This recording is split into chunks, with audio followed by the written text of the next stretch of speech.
33/11 kV సబ్స్టేషన్లలో పనిచేయుచున్న shift ఆపరేటర్లకు సూచన.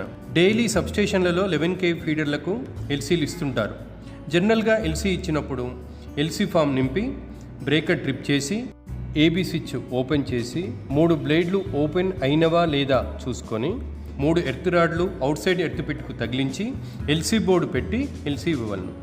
కేవలం 5-10 నిమిషాల ఎల్సీలని బ్రేకర్ ట్రిప్ చేసి ఎల్సీ ఇస్తుంటారు, లేదా 3 ఎర్త్ రాడ్లు పెట్టకుండా ఎల్సీ ఇస్తుంటారు. ఇది తప్పు. ఒక్కొక్కసారి బ్రేకర్ లిమ్స్ ఓపెన్ కావు, ప్రమాదాలు జరిగే ఆస్కారం ఉంటుంది.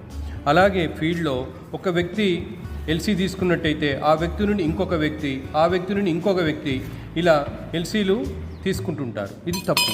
ఒక లైన్ మీద డిఫరెంట్ ప్లేసెస్లో వర్క్ జరిగేటప్పుడు కంపల్సరిగా సబ్స్టేషన్ ఆపరేటర్ నుండే ఎల్సీలు తీసుకోవడం అనేది కరెక్ట్. లేనట్లయితే ఎవరైనా ఒక వ్యక్తి ఎల్సీ రిటర్న్ చేయగానే